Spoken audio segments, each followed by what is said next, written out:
Breaking news చూస్తున్నాం. ఉమ్మడి ప్రకాశం జిల్లాలో వైసీపీకి కోలుకోలేని దెబ్బ తగిలింది. జిల్లాలో తిరుగులేని నాయకునిగా పేరున్న మాజీ మంత్రి బాలినేని శ్రీనివాసరెడ్డి వైసీపీకి రాజీనామా చేశారు.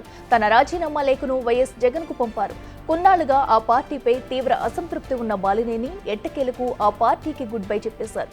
ఇక వైసీపీకి గుడ్ బై చెబుతూనే ఆయన జనసేనలో చేరేందుకు రంగం సిద్ధం చేసుకున్నారు.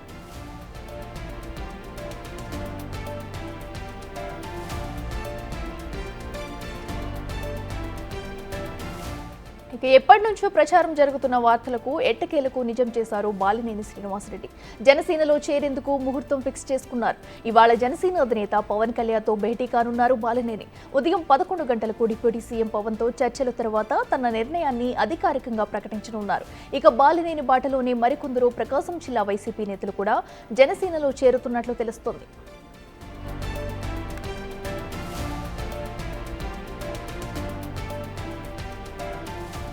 మరోవైపు బాలినేని శ్రీనివాసరెడ్డి రాకతో ఉమ్మడి ప్రకాశం జిల్లా జనసేన శ్రేణుల్లో సంబరాలు మొదలయ్యాయి. కీలక నేత తమ పార్టీకి మరింత బలం తెస్తాడని జన సైనికుల్లో మరింత జోష్ నెలకొంది. ఇదిలా ఉంటే బాలినేని శ్రీనివాసరెడ్డి రాక పట్ల కొంతమంది జిల్లా జనసేన నేతల్లో అసంతృప్తి కనిపిస్తుంది. బాలినేని రాకను వ్యతిరేకిస్తున్నారు.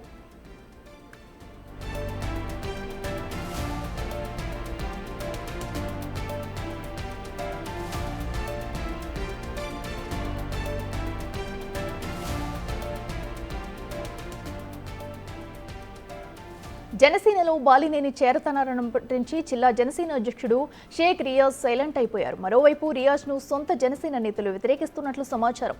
ఆయన వల్లే జనసేన పార్టీ ప్రకాశం జిల్లాలో ఎదగలేకపోతుందని మరికొంతమంది జనసేన నేతల అభిప్రాయం.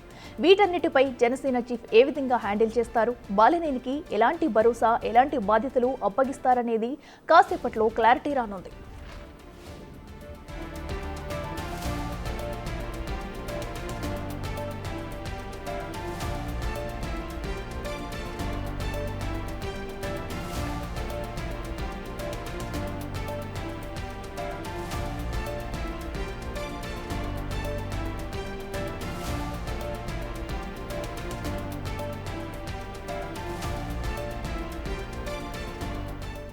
ఉమ్మడి ప్రకాశం జిల్లాలో వైసీపీకి కోలుకోలేని దెబ్బ తగిలింది. ఇక జిల్లాలో తిరుగులేని నాయకునిగా పేరున్న మాజీ మంత్రి బాలినేని శ్రీనివాసరెడ్డి వైసీపీకి రాజీనామా చేశారు.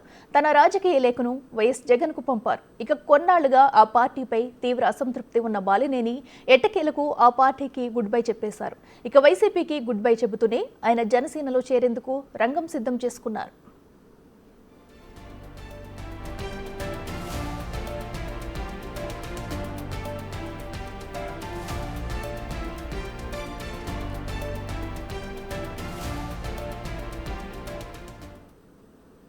ఇక ఎప్పటి నుంచో జరుగుతున్న ప్రచారానికి ఎట్టకేలకు బాలినేని అయితే ఫుల్ స్టాప్ పెట్టారు. అయితే బాలినేని జనసేనలో చేరబోతున్నారు. మరి కాసేపట్లో కూడా పవన్ కళ్యాణ్తో భేటీ కాబోతున్నారు. చర్చల అనంతరం కూడా ఎప్పుడో తను చేరతారన్నది కూడా చర్చ తెలియబోతుంది. ఇక ఇదే అంశానికి సంబంధించి మరింత సమాచారం మా ప్రతినిధి శివ లైవ్ లో అందిస్తారు. శివ, చెప్పండి.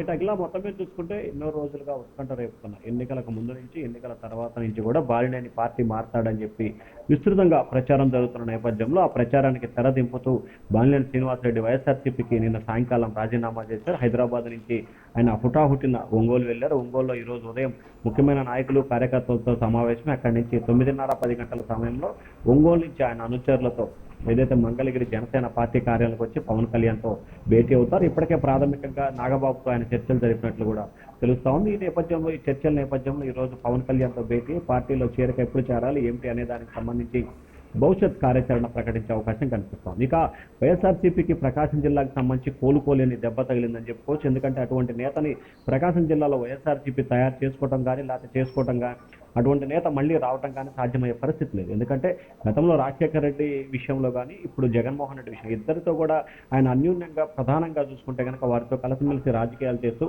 ప్రకాశం జిల్లా, నెల్లూరు జిల్లాకు సంబంధించి కూడా కీలకమైన నేతగా ఆయన వ్యవహరించారు.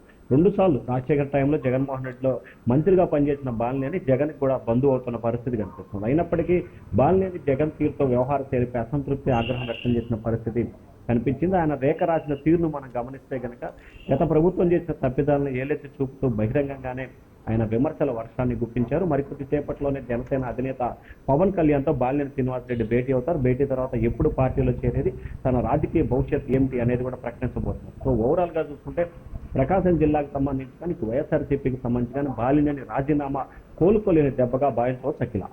ఓకే శివ, అయితే మరి బాలినేని జనసేనలో చేరిన తర్వాత ఎలాంటి పదవి ఇచ్చే అవకాశం ఉంది? దీనికి ముందుగా ఏమన్నా జనసేన చీఫ్ అయితే పవన్ కళ్యాణ్ ఏమన్నా ఇప్పటివరకు భరోసా ఏమన్నా ఇచ్చినట్లు ఏమన్నా సమాచారం ఉందా? అలాగే మరికొంతమంది నేతలు కూడా ఆయన జనసేనలోకి రావడం పట్ల అసంతృప్తి కూడా వ్యక్తం చేస్తున్నారు. వీటన్నిటిని కూడా పవన్ కళ్యాణ్ ఎలా హ్యాండిల్ చేయబోతున్నారు? ప్రధానంగా చూసుకుంటే ప్రకాశం జిల్లాకు సంబంధించి ఒక వర్గం రావాలని చెప్పి ఒక వర్గం వ్యవహరిస్తుంది. బాలినేని శ్రీనివాసరెడ్డి రాకని స్వాగతిస్తూ కూడా ప్రకాశం జిల్లాలో కొంతమంది వైఎస్ఆర్సీపీ నేతలు టపాసులు పేల్చి సంబరాలు చేస్తున్నారు. కానీ బాలినేని శ్రీనివాసరెడ్డిని వ్యతిరేకిస్తూ కూడా జిల్లా అధ్యక్షుడి వర్గం కూడా పూర్తి స్థాయి అసంతృప్తి ఆగ్రహంతో ఉంది. గతంలో బాలినేని శ్రీనివాసరెడ్డి చేసిన కుంభకోణాలు, అక్రమాలు, స్కాములపై కూడా ముఖ్యమంత్రి చంద్రబాబు గతంలో కూడా ఆయన ఫిర్యాదు చేయడం జరిగింది. ఒక వర్గం స్వాగతిస్తుంది, ఒక వర్గం వ్యతిరేకిస్తున్న నేపథ్యంలో కూడా పవన్ కళ్యాణ్తో భేటీ అవుతున్న నేపథ్యంలో అందరినీ కలుపుకొని వెళ్లాలని చెప్పి కూడా స్పష్టమైన దిశానిర్దేశం చేసే అవకాశం కనిపిస్తా ఉంది. ఆ తర్వాత బాలినేనికి ఎటువంటి పదవి ఇవ్వబోతున్నారు, ఆయన రాజకీయంగా ఏ రకంగా వినియోగించుకోబోతున్నారు అనే దానికి సంబంధించి ఈ రోజు భేటీలో క్లారిటీ వచ్చే అవకాశం కనిపిస్తుంది. ఎందుకంటే మొదటి నుంచి పార్టీ కోసం కష్టపడి పార్టీ జెండాను భుజానెత్తుకొని కేసులు పాడి అలాగే అనేక సందర్భాల్లో సంవత్సరాల కొద్ది ఇబ్బందులు పడ్డ నేతలు ఆ పార్టీలో ఉన్నారు. సో ఇప్పుడు గతంలో అధికారాన్ని అనుభవించి మళ్ళీ ఇప్పుడు అధికారాన్ని అనుభవించడానికి వస్తున్న నేతల విషయంలో చాలా క్లారిటీగా స్పష్టంగా ఉండాలి. పదవుల విషయంలో, బాధ్యతల విషయంలో ఆచితూచి వ్యవహరించాలనేది జనసేన ఆలోచనగా కనిపిస్తోంది. దానిలో భాగంగానే ప్రస్తుతానికైతే బాలినేని శ్రీనివాసరెడ్డి ఎప్పుడు చేరబోతున్నారు, ఆయనకి రాజకీయంగా ఎటువంటి ప్రాధాన్యత ఇవ్వబోతున్నారు, పార్టీలో అతని పాత్ర ఏమిటి అనే దానికి సంబంధించి కూడా రానున్న 4-5 రోజుల్లోనే క్లారిటీ వచ్చే అవకాశాలు కనిపిస్తా ఉన్నాయి. Okay right Shiva, thank you.